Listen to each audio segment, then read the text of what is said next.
آپ سمجھ گئے نا؟ تو ان کے اماکن سے توسل یہ بھی سنت ہو گیا، ان کے آثار، ان کی چیزوں سے توسل یہ بھی سنت ہو گیا۔ یوسف علیہ السلام نے جب قمیص بھیجا بھائیوں کے ہاتھ کے، اذهبوا بقمیصی ھذا فالقوہ علی وجہ ابی یأت بصیرا فلما ان جاء البشیر فالقاہ علی وجہہ فارتد بصیرا۔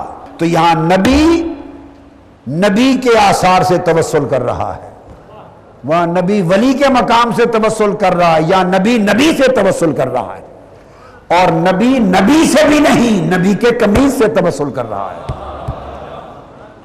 وہاں مقام سے توسل تھا، اس کو کہتے ہیں توسل بالمکان، توسل مکانی۔ یہاں کہتے ہیں توسل بالآثار، کہ ولیوں نبیوں کی چیزوں سے، ان کے برتنوں سے توسل کرنا، کپڑوں سے توسل کرنا، ان کی لاٹھیوں سے توسل کرنا۔ تو قمیض اتار کے دیا قرآن میں، پھر چونکہ اللہ نے ذکر کر دیا یہ شریعت محمدی بن گئی، قرآن میں آ گیا، اب شریعت محمدی ہو گئی۔ یہ قمیض لے جاؤ آنکھوں پہ رکھنا، آنکھیں لوٹ آئیں گی، اور پھر نتیجہ بھی دکھا دیا، جا کے قمیض آنکھوں پہ رکھا، وہیں بینائی آ گئی۔ انہوں نے بھیجا، انہوں نے کیا، رب نے بینائی لوٹا دی۔ تو بتانا مقصود یہ تھا کہ اللہ والوں کی تلاش میں نکلنا پہلی سنت موسیٰ علیہ السلام کی، اور دوسری بات جو اس سے ثابت ہوئی وہ یہ ذالک ما کنا نبغی، وہاں جہاں مچھلی زندہ ہوئی تھی ہم اسی جگہ کی تلاش میں نکلے ہیں۔ تو مطلب یہ ہے کہ قرآن نے بتا کہ اہل اللہ کی علامت یہ ہے کہ وہاں موت زندگی سے بدل جاتی ہے، موت زندگی سے بدل جاتی ہے۔ بعض احباب کے ذہن میں ایسا خیال آتا ہے کہ حضور سیدنا غوث العظم رضی اللہ تعالیٰ عنہ اور ایسے بڑے اکابر اولیاء اللہ جنہوں نے قوم بإذن اللہ کہا، مردے زندہ ہو گئے۔ بعض لوگ یہ سمجھتے ہیں کہ شاید یہ ایسی کتابی حکایتیں ہیں، ایسا نہیں ہو سکتا۔ یاد رکھ لیں، احیاء موتا کی کرامت، معجزہ کی بات نہیں کر رہا، معجزہ تو قرآن سے ثابت ہے۔ احیاء موتا کی کرامت علامہ ابن تیمیہ نے بھی اس کو حق لکھا ہے، اور پھر علامہ ابن تیمیہ نے صحابہ کرام اور تابعین کے زمانے سے مردوں کے زندہ ہونے کی کرامتیں درج کی ہیں۔ مجموعۃ الفتاوی علامہ ابن تیمیہ کا اٹھا کے دیکھ لیں، اور شرح حدیث جبریل اٹھا کے دیکھ لیں ان کی کتاب، اور اولیاء الرحمن ان کی کتاب اٹھا کے دیکھ لیں۔ تو مردوں کا زندہ ہونا یہ حق ہے، اور یہ قرآن مجید نے اس کو ثابت کر دیا۔ انبیاء کے معجزات تو ہیں، مگر یہ کہ اب خضر علیہ السلام نے تو قم بإذن اللہ ہی نہیں کہا، حضور غوث پاک تو قم بإذن اللہ کہتے تھے نا، تو خضر علیہ السلام نے تو وہ بھی نہیں کہا۔ وہ جہاں وہ مچھلی زندہ ہو گئی، کیا کسی نے قم بإذن اللہ کہا تھا؟ بولیے، آپ قم بإذن اللہ کے پیچھے پڑے ہیں کہ قم بإذن اللہ کہنے سے مردے کیسے زندہ ہوتے ہیں؟ رب کہتا ہے نادانوں، قم بإذن اللہ کہنے کی بھی ضرورت نہیں ہے۔ تو اس پانی میں مچھلی کیسے زندہ ہو گئی؟ خضر علیہ السلام وضو ہی کرتے تھے نا، صرف اس پانی سے وضو کرتے تھے۔ جس پانی کو ولی کا ہاتھ لگتا تھا وہ پانی مردہ کو زندہ کر رہا ہے۔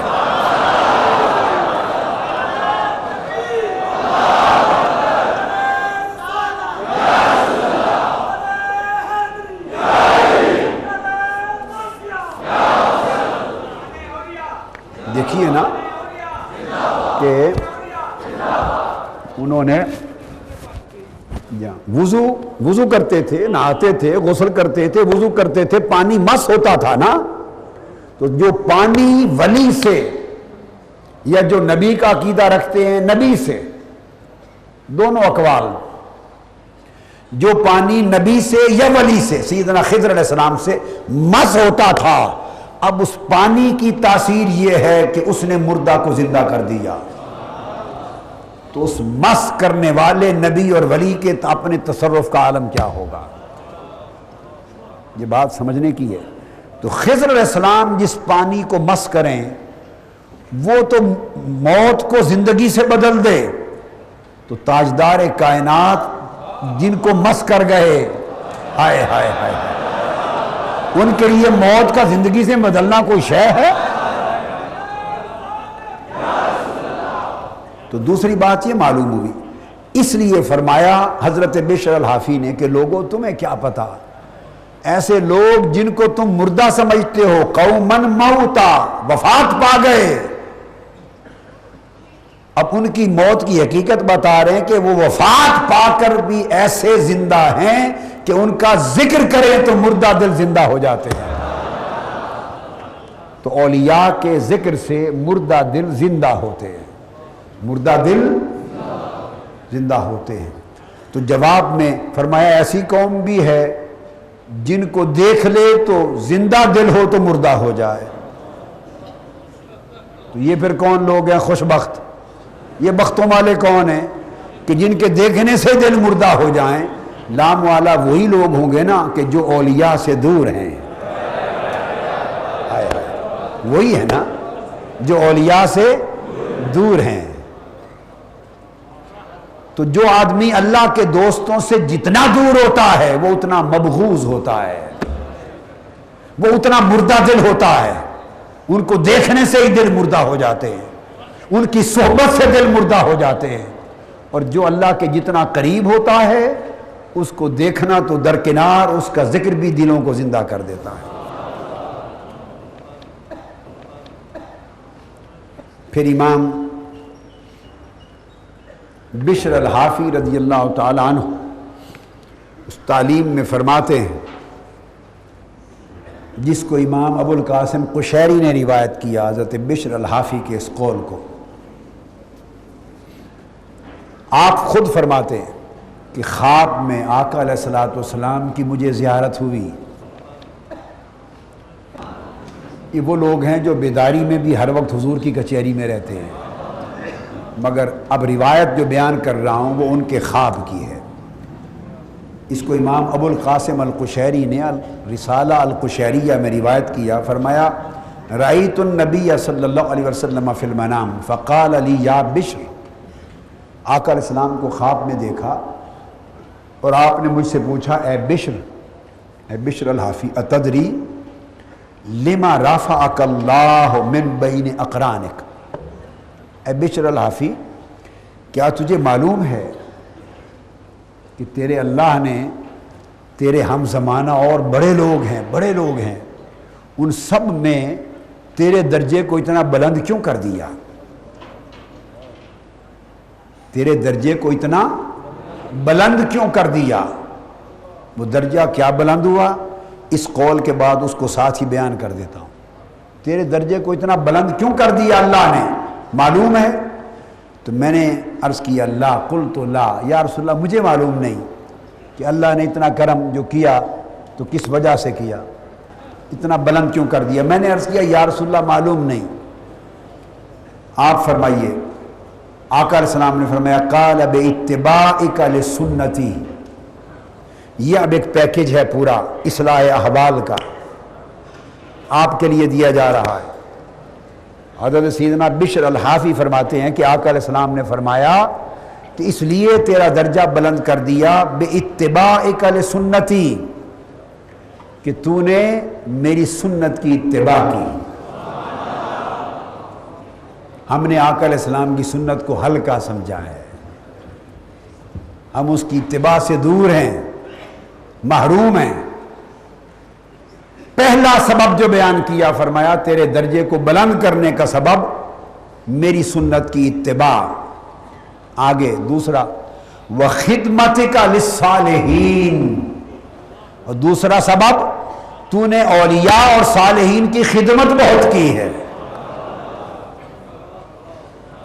تو نے میری سنت کی اتباع کی ہے، اولیاء اور صالحین کی، اللہ والوں کی خدمت کی ہے۔ اور تیسرا مشن، کارکن توجہ سے سنیں، وَنَصِيحَتِكَ لِإِخْوَانِكَ، اور تو نے اپنے بھائیوں کے لیے خیر، رشد اور ہدایت پر لانے کے لیے نصیحت کا کام بہت کیا ہے۔ یہ جو دعوت حق لے کر آپ نکلتے ہیں، یہ تواصو بالحق و تواصو بالصبر، یہ جو نصیحت کرتے ہیں اپنے بھائیوں کو، ایک ایک دروازے پر دعوت لے کر نصیحت لے کر پہنچتے ہیں اور خیر کی طرف بلاتے ہیں، فرمایا اس اپنے لوگوں کے لیے خیر کی نصیحت پر جو تو نے محنت کی، تیسرا سبب یہ وَمَحَبَّتِكَ لِأَصْحَابِي، اور چوتھا میرے صحابہ سے جو تجھے محبت ہے، میرے صحابہ کی محبت، فرمایا وَأَهْلِ بَيْتِي، اور میری اہل بیت سے جو محبت ہے وہ سبب بنا تیرے درجے کے بلند ہونے کا، فرمایا هُوَ الَّذِي بَلَّغَكَ مَنَازِلَ الْأَبْرَارِ، اس عمل نے تجھے ابرار کی منزلوں کی رفتوں تک پہنچا دیا ہے۔ اور مقام، جس بلند مقام کا ذکر کیا، امام ابو القاسم القشیری روایت کرتے ہیں کہ حضرت خضر علیہ السلام حضرت بلال الخواس روایت کرتے ہیں کہ سیدنا خضر علیہ السلام مجھے صحراؤں کے اندر ملے، میرے ایک سفر میں صحراؤں کے اندر ملاقات ہوئی سیدنا خضر علیہ السلام سے، تو میں نے ان سے پوچھا سیدنا خضر علیہ السلام سے کہ میں نے آپ سے ایک سوال کرنا ہے، بتا دیں۔ انہوں نے فرمایا پوچھو۔ میں نے ان سے پوچھا ما تقول فی الشافعی، آپ حضرت امام شافعی کے حق میں کیا کہتے ہیں کہ ان کا درجہ کیا ہے؟ خضر علیہ السلام سے پوچھا رحمہ اللہ، قال هو من الاوتاد، انہوں نے جواب دیا وہ کتبوں میں سے، اقطاب میں سے تھے، امام شافعی اقطاب میں سے تھے،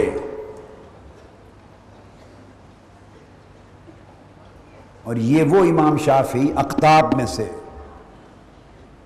جن پر ان کے وقت کے معاصر علماء نے، حاسدین نے، معاندین نے ان کی محبت اہل بیت کے سبب الزام لگایا کہ یہ شیعہ ہے، رافضی ہے۔ یہ وہ امام شافعی ہیں، اور انہوں نے شعر کی زبان میں جواب دیا اگر اہل بیت کی محبت کا نام رفض ہے تو سارا جہان جان لے کہ پھر مجھ سے بڑا شیعہ اور رافضی کوئی نہیں۔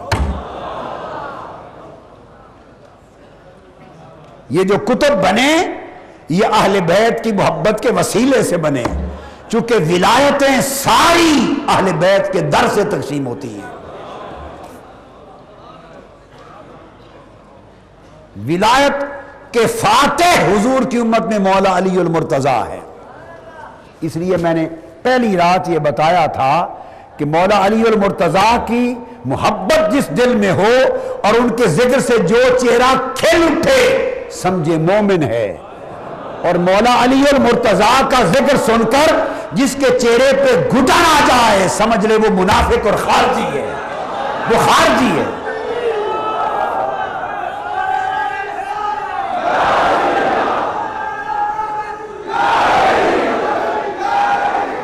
اس لیے کہ امت محمدی میں ولایت کے فاتح، باب ولایت کے کھولنے والے تاجدار کائنات نے باب ولایت کا کھولنے والا علی کو بنایا، اور آقا نے اپنی امت میں باب ولایت کو قیامت سے پہلے ختم کرنے والا علی کے بیٹے امام مہدی کو بنایا۔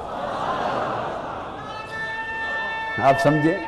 تو فتح ولایت بھی اہل بیت میں اور ختم ولایت بھی اہل بیت پر۔ یہ وہ رشتہ ہے۔ امام شافعی پوچھا کس مرتبے پر پہنچے؟ فرمایا امام شافعی قطب کے مرتبے پر پہنچے۔ اور یاد رکھ لیں ولایت میں قطب سے اونچا کوئی درجہ نہیں ہوتا، قطب ولایت کا آخری درجہ ہے، یاد رکھ لیں۔ قطب 3 بھی ہوتے ہیں، 4 بھی ہوتے ہیں، 5 بھی ہوتے ہیں، دنیا کے جو اطراف ہیں تقسیم کر دیے جاتے ہیں۔ قطب ولایت کا آخری درجہ ہے۔ اب آپ سوچیں گے کہ ہم نے تو سنا تھا غوث آخری درجہ ہوتا ہے، تو یہ بات آپ نے کیا کہہ دی؟ تو سن لیں، غوث الگ سے کوئی درجہ نہیں۔ ولایت کی 2 قسمیں ہیں، ولایت صغریٰ اور ولایت کبریٰ۔ ولایت صغریٰ کتب پہ قطبیت پہ ختم ہو جاتی ہے. 3 کتب ہوں ایک زمانے میں، 4 ہوں، 5 ہوں، ان سارے اکتاب میں جو سینئر موسٹ ہوتا ہے، سب سے اونچے مقام کا جو کتب ہوتا ہے، اس کو غوث مقرر کر دیا جاتا ہے.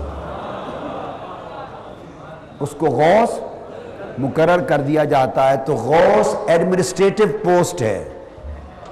غوث ایک انتظامی عہدہ ہے، ایڈمنسٹریٹو پوسٹ. غوث کیا ہے؟ کتبوں میں سے جو سب سے سینئر ہوتا ہے اس کو غوث مقرر کر دیا جاتا ہے. تو غوث گویا سب کتبوں کا منتظم ہوتا ہے، ورنہ ولایت اپنے درجات میں قطبیت پہ ختم ہو جاتی ہے. اب بات کو سمجھیں، یہ ولایت صغریٰ ہے. اور جو ائمہ آپ حضور غوث العظم، ان کو غوث اعظم کہتے ہیں، جو ائمہ اطہار اہل بیت ہیں، ان کی ولایت ولایت کبریٰ ہے. ان کی ولایت کبریٰ ہے. ولایت صغریٰ کتب اور غوث پہ ختم ہو جاتی ہے، اور ائمہ اہل بیت وہ غوث نہیں، وہ غوث گر ہیں، وہ کتب گر ہیں، وہ ولیوں کو کتب اور غوث بنانے والے ہیں. ان کے دروازے سے ولایت تقسیم ہوتی ہے. تو سیدنا امام شافعی رضی اللہ تعالیٰ عنہ کا درجہ فرمایا اقطاب میں سے. کہتے ہیں فَقُلْتُ مَا تَقُولُ فِي احمد بن حنبل. پھر میں نے پوچھا کہ امام احمد بن حنبل کے بارے میں خضر علیہ السلام سے آپ کیا کہتے ہیں؟ جواب دیا ہوا رجل صدیق، وہ صدیقین میں سے ہے. اولئک مع الذین انعم اللہ علیہم من النبیین والصدیقین والشہداء والصالحین. امام احمد بن حنبل صدیقین میں سے ہیں. صدیقیت یہ بھی منتہا ولایت کے درجات میں ہے. اس کے بعد میں نے پوچھا فما تقول فی بشر بن الحارث الحافی. اے خضر، بشر الحافی کے لیے کیا کہتے ہیں؟ ان کا کیا مقام ہے؟ فرمایا لم یخلق بعدہ مثلہ. بشر الحافی کا پوچھتے ہو، بس اس کے چلے جانے کے بعد اس جیسا ہوا ہی کوئی نہیں.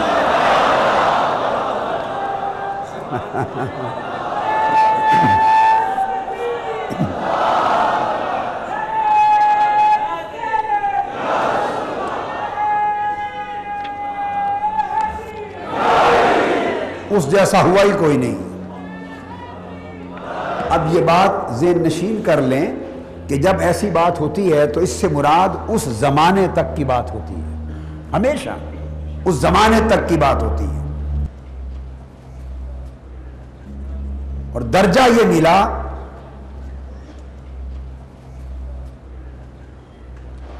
کہ احمد بن الفتح، امام ابن جوزی روایت کرتے ہیں صفت الصفوہ میں امام احمد بن الفتح سے، وہ روایت کرتے ہیں کہ رأیت بشر بن الحارث فی منامی وہو قائد فی بستان بین یدی مائدۃ وہو یأکل منہ. کہتے ہیں میں نے دیکھا حضرت بشر بن الحارث الحافی کو خواب میں وصال کے بعد. تو میں نے ان سے پوچھا یا ابا نصر، ان کی کنیت ہے، ما فعل اللہ بک، اللہ نے آپ کے ساتھ کیا کیا؟ بشر الحافی سے پوچھا اللہ نے آپ کے ساتھ کیا معاملہ کیا؟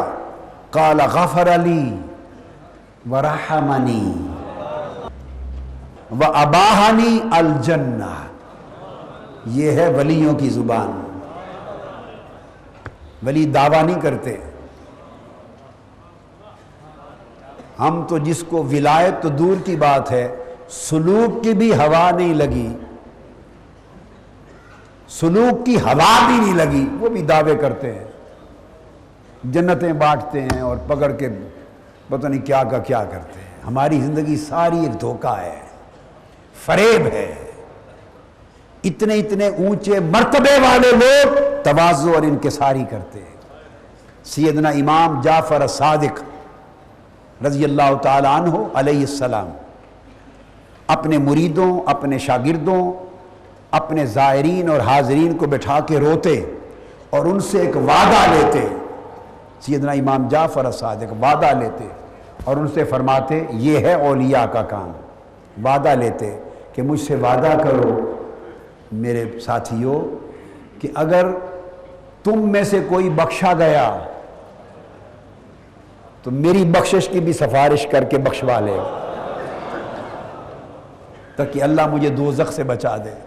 اگر تم میں سے کسی کی بخشش ہوگی تو میرے ہاتھ میں ہاتھ دے کے وعدہ کرو کہ میری بھی شفاعت کر دو گے، اور اگر میں بخشا گیا تو وعدہ کرتا ہوں کہ تمہارے لیے بھی سفارش کر دوں گا۔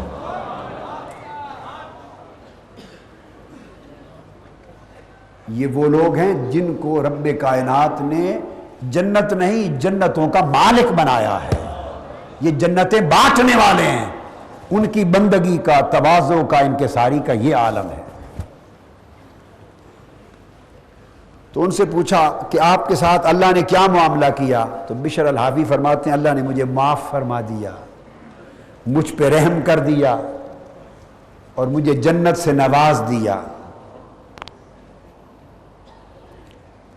پھر میں نے پوچھا این اخوک احمد بن حنبل، آپ کے بھائی احمد بن حنبل وہ کہاں ہیں؟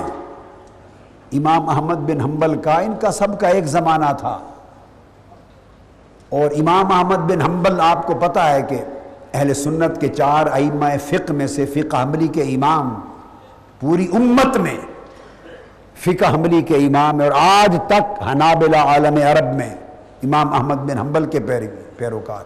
حضور سیدنا غوث العظم رضی اللہ تعالیٰ عنہ بھی حنبلی تھے، اور یہ امام امت کے علم شریعت کے امام حضرت بشر الحافی اس ننگے پاؤں بغداد کی گلیوں میں پھرنے والے فقیر کی صحبت میں جا کے بیٹھتے، ان کی مجلس میں بیٹھتے۔ لوگوں نے پوچھا کہ اے امام، ساری دنیا تو علم شریعت سیکھنے کے لیے اور شریعت جاننے کے لیے آپ کے پاس آتی ہے، آپ ننگے پاؤں گلیوں میں پھرنے والے فقیر بشر الحافی کے پاس کیا سیکھنے جاتے ہیں؟ آپ نے جواب دیا ہاں اس میں شک نہیں، لوگ میرے پاس شریعت جاننے آتے ہیں، شریعت کی خبر لینے آتے ہیں، درست ہے، لوگ میرے پاس شریعت کا پوچھنے آتے ہیں، شریعت کی خبر لینے آتے ہیں، میں بشر الحافی کے پاس شریعت والے کی خبر لینے جاتا ہوں، شریعت والے کا پوچھنا جاتا ہوں۔ شریعت ممکن ہے میں بہتر جانتا ہوں گا، مگر شریعت والے کو وہ بہتر جانتا ہے۔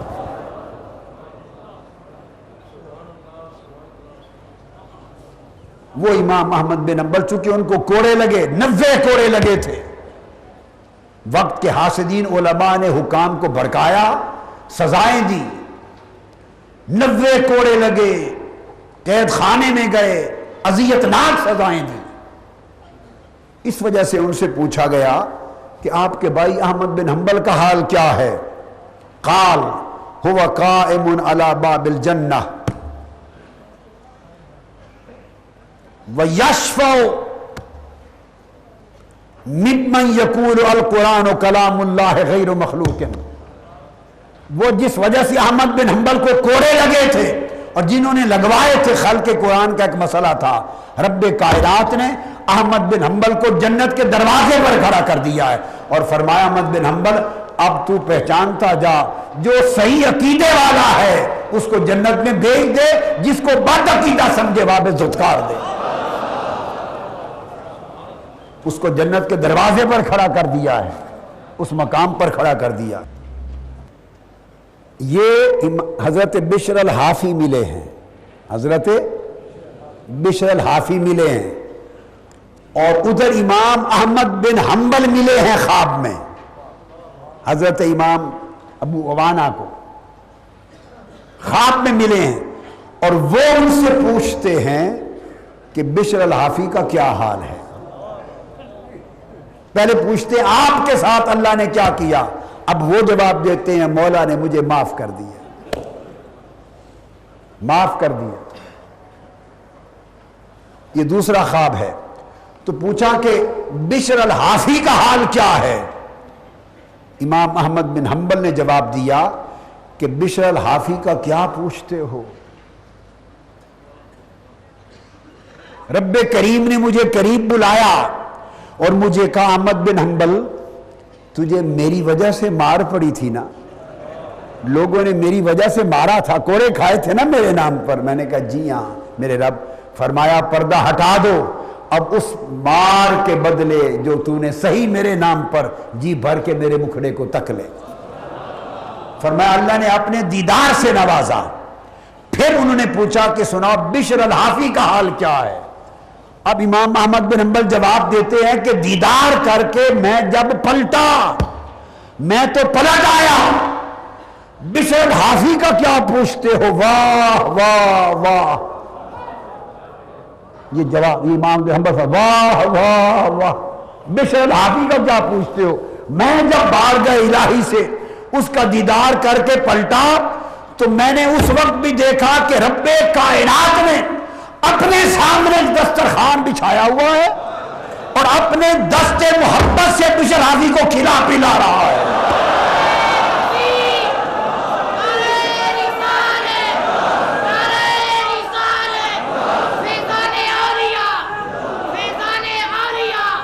تو میں جب گیا بارگاہ الہی اور اس کے حضور، یہ دوسرا خواب ہے جو بتا رہا ہوں اس رات سے الگ، تو تب بھی بشر الحافی رب کریم کے سامنے دسترخوان پہ تھا اور میں پلٹ آیا تب بھی دسترخوان پر تھا، معلوم نہیں کب بلایا گیا کب واپس پلٹا۔ یہ بشر الحافی یعنی کس عمل سے اس درجے پر پہنچے، کس عمل سے؟ یہ کہ ان کی جو زندگی گزری وہ ایک نمونہ عمل ہے اولیاء کی۔ وہ فرماتے عاجزی انکساری عمل زندگی کا کردار بتا رہا ہوں۔ اس کو امام عبد الرؤوف المناوی نے الکواکب الدریہ میں روایت کیا۔ فرماتے ہیں کہ بشر الحافی ایک گلی سے جا رہے تھے تو سامنے ایک شرابی شخص آ گیا، دھت شراب میں دھت، منہ سے بو آئے، کوئی شخص اس کو قریب نہ بھٹکنے دے۔ وہ دھت شرابی شخص دوڑ کر حضرت بشر الحافی سے چمٹ گیا، معانقہ کر کے چمٹ گیا اور آپ کو چومنے لگا، قابو کر کے چمٹ گیا اور چومتا رہا اور بشر الحافی اس شرابی کو ہٹایا نہیں ہے اپنے ساتھ سے، جب تک وہ چومتا رہا کھڑے رہے۔ وَبِشْرٌ لَا يَدْفَعُهُ عَن نَفْسِهِ، وہ شرابی چومتا جاتا تھا، فَأَقْبَلَ عَلَيْهِ يُقَبِّلُهُ، اور آپ ہٹاتے نہیں تھے، کھڑے رہے۔ فَلَمَّا وَلَّا تَغَرْغَرَتْ عَيْنَاهُ، جب وہ شرابی چوم کے ہٹ گیا تو بشر الحافی کی آنکھوں میں آنسو تھے۔ بتاتا ہوں کہ یہ درجے کیسے ملتے ہیں، کس کردار سے ملتے ہیں۔ آنکھیں ڈبڈبا گئیں، آنسو سے بھر گئیں، رو رہے تھے۔ وَقَالَ رَجُلٌ أَحَبَّ رَجُلٌ عَلَى خَيْرٍ تَوَهَّمَهُ فِيهِ لَعَلَّ الْمُحِبَّ نَجَا وَالْمَحْبُوبَ لَا يُدْرَى مَا حَالُهُ، رو رہے تھے اور فرمانے لگے وہ شرابی تھا، اس نے میرے بارے میں اچھا گمان کر لیا، اس کے دل میں اچھا خیال آ گیا کہ میں ایک اچھا آدمی ہوں، بس اچھے گمان پر اس نے مجھ سے محبت کی، تو شاید وہ محبت کرنے والا اچھے گمان کی وجہ سے بخشا جائے، اور جس سے محبت کی اسے معلوم نہیں کہ میرا اپنا حال کیا ہوگا۔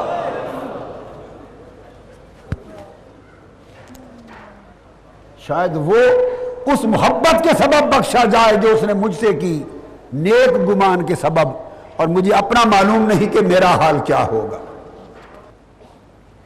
اور پوری عمر آپ نے فرمایا انظر خبزک من این ہوا ولا تعرض لحمک للنار، جب کھانا کھا، تیرے سامنے کھانا آئے تو دیکھ کہ یہ روٹی کہاں سے آئی ہے، حلال کے ذریعے سے آئی؟ اگر حلال کے ذریعے سے تیرا کھانا نہیں آیا تو تو اپنے جسم کو دوزخ کی آگ کے لیے تیار کر رہا ہے، دوزخ کی آگ کے لیے تیار کر رہا ہے۔ اور پھر آپ نے فرمایا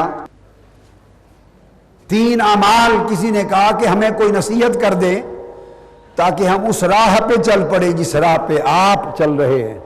فرمایا اشد الاعمال ثلاثہ، لوگوں کرنے کے عمل 3 ہیں شدید طبیعتوں پر، مگر یہ 3 عمل کرو: الجود فی القلہ والورع فی الخلوہ وکلمۃ الحق عند من یخاف، عند من یخاف۔ فرمایا جس کم ملے، وسائل تھوڑے ہوں، دستیابی کم ہو، تو اس میں بھی سخاوت میں کمی نہ آئے۔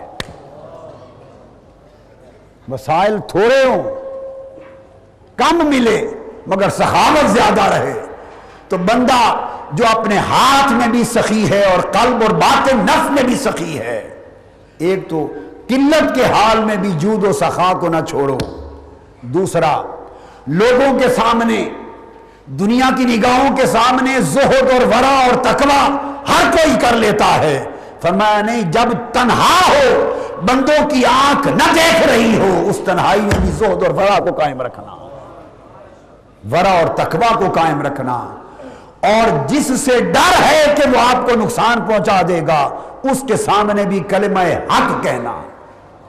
فرمایا 3 چیزیں اگر کر لو تو انسان کے کردار کو اللہ کی راہ پہ ڈال دیتی۔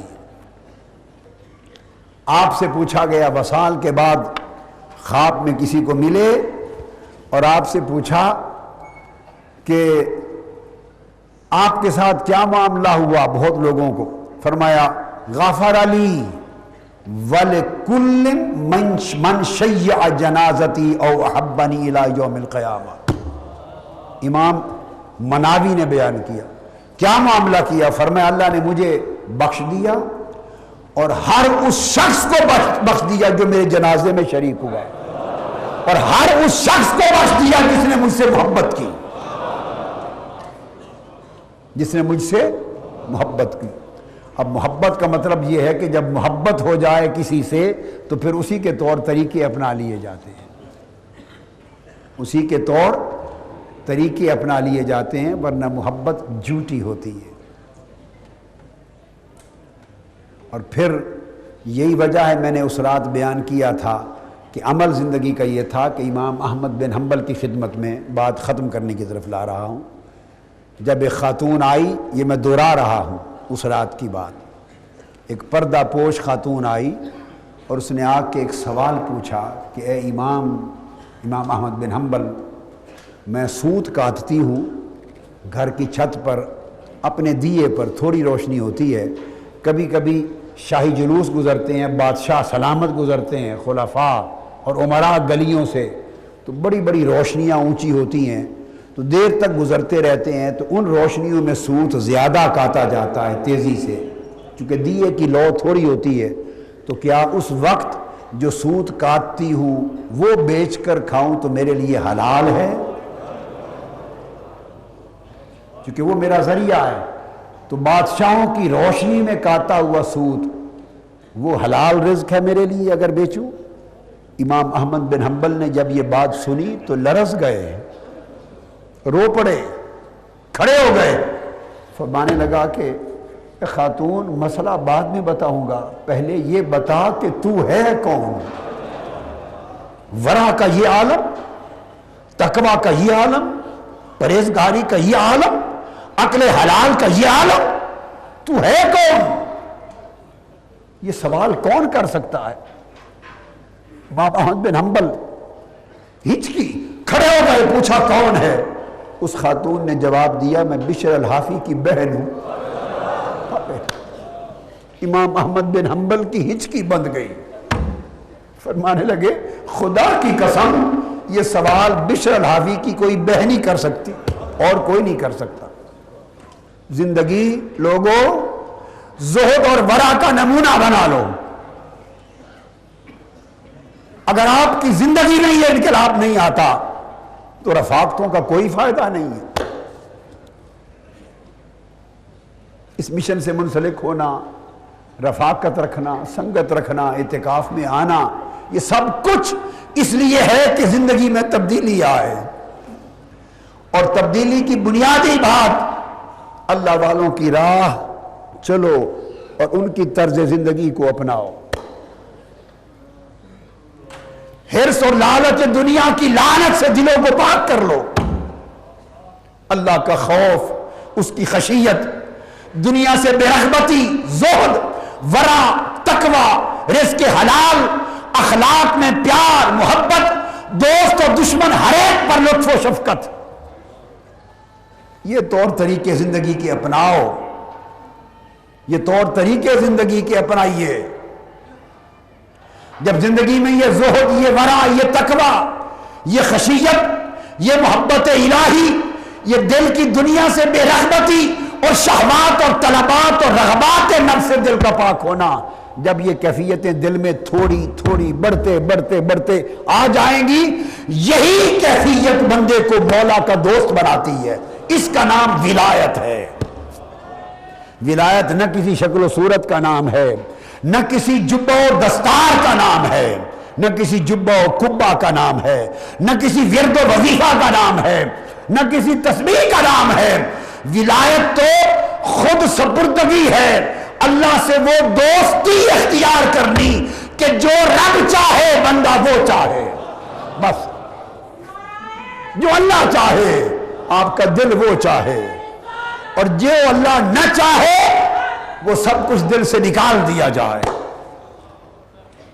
جب یہ کیفیت بندے کی آ جاتی، جب یہ کیفیت آ جاتی ہے، اللہ بندے کو اپنا دوست بنا لیتا ہے. اور بندہ اللہ کا دوست بن جائے تو انسان ہے، حیوان بھی اس کا ادب کرتے، حیوان بھی ادب کرتے. آج تو انسانوں کو شعور نہیں رہا اللہ والوں کا. حافی، بات آخری جس پہ ختم کر رہا ہوں، ان کو کہتے اس لیے ہیں کہ جب انہوں نے توبہ کی تھی، برے حال میں تھے، پہلے برے حال تھے، اس حال میں آ رہے تھے، مستی میں، نشے کے حال میں. رستے میں کاغذ کا ٹکڑا پڑا دیکھا، اس پر اللہ کا نام لکھا تھا. اٹھا کر اللہ کا نام اس کو صاف کیا، خوشبو لگائی، عطر لگائی تو اوپر ادب کے ساتھ رکھ دیا. رات کو آقا علیہ السلام کی زیارت ہوئی. آقا نے فرمایا، بشر الحافی، اللہ نے خوشخبری بھیجی ہے، تو نے میرے نام کا ادب کیا ہے، ہم تیرے ادب کو ہر دل میں رکھ دیں گے. ایک اسم الہی کے ادب نے بشر الحافی کا حال بدل دیا. توبہ کر لی. جب توبہ کی، ننگے پاؤں تھے. وہ جو عمل ہوا باعث توبہ، ننگے پاؤں تھے. بس توبہ کا لمحہ زندگی پر اتنا عزیز رہا کہ پھر مرتے دم تک جوتا نہیں پہنا، تاکہ وہ توبہ کا لمحہ یاد رہے، وہ لمحے توبہ یاد رہے. تو بغداد کی گلیوں میں ننگے پاؤں پھرتے، اور جب تک زندہ رہے، بغداد کے جانوروں میں سے کسی جانور نے بغداد کی گلیوں میں گوبر کبھی نہیں کیا تھا. گوبر نہیں کیا تھا کہ بشر حافی ننگے پاؤں چلتا ہے، کہیں اس کے پاؤں گندے نہ ہو جائیں. جانور بھی ادب کرتے تھے، جانور ادب کرتے تھے. ایک دن صبح ایک گلی میں گوبر نظر آیا، ایک اللہ والے کی چیخ نکل گئی. اس نے کہا، لگتا ہے بشر الحافی وفات پا گئے، لگتا ہے وفات پا گئے، ورنہ بغداد کے جانور یہاں اس زمین پر گوبر نہیں کرتے تھے. معلوم ہوا تو پتہ چلا کہ بشر الحافی کا وصال ہو گیا. اور امام علی بن المدینی جیسے بڑے بڑے امام حدیث کے، اسماء اور رجال کے، جر و تعدیل کے، روایت حدیث کے، جن پر بخاری، مسلم، ترمذی، کل سیاستہ کا مدار ہے، بڑے بڑے امام بشمول امام احمد بن حنبل، جب حضرت بشر الحافی کا جنازہ نکلا، ائمہ کتب کے اسماء و رجال کے کہتے ہیں کہ دیوانہ وار ان کے جنازے کو ہاتھ کرنے کے لیے بھاگتے تھے، اور کہتے تھے کہ لوگوں، جس نے بشر الحافی کا جنازہ اٹھا لیا، تھام لیا، وہ معلوم نہیں بات کا کیا ہے، یہی حشر کی سب سے بڑی سعادت ہے.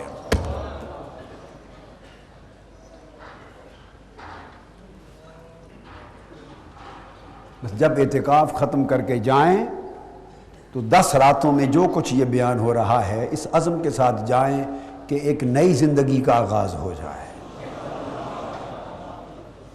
ایک نئی زندگی کا آغاز ہو جائے۔ جو بندہ اس کا حیا کرتا ہے اس کی اللہ کی ہر شے اس کا حیا کرتی ہے۔ جو بندہ اللہ کی اطاعت کرتا ہے اس کی ساری مخلوق اس کی مطیع ہوتی ہے۔ جو اس کا ادب کرتا ہے اس کی ساری مخلوق ادب کرتی ہے۔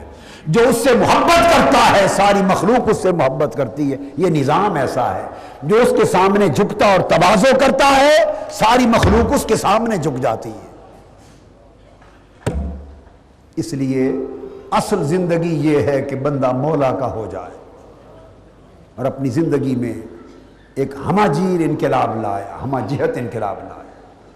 اللہ تبارک و تعالی ہمارے حال پہ کرم فرمائے اور ہمارے اعمال کی، اخلاق کی اور احوال کی اصلاح فرمائے۔ وما علینا الا البلاغ۔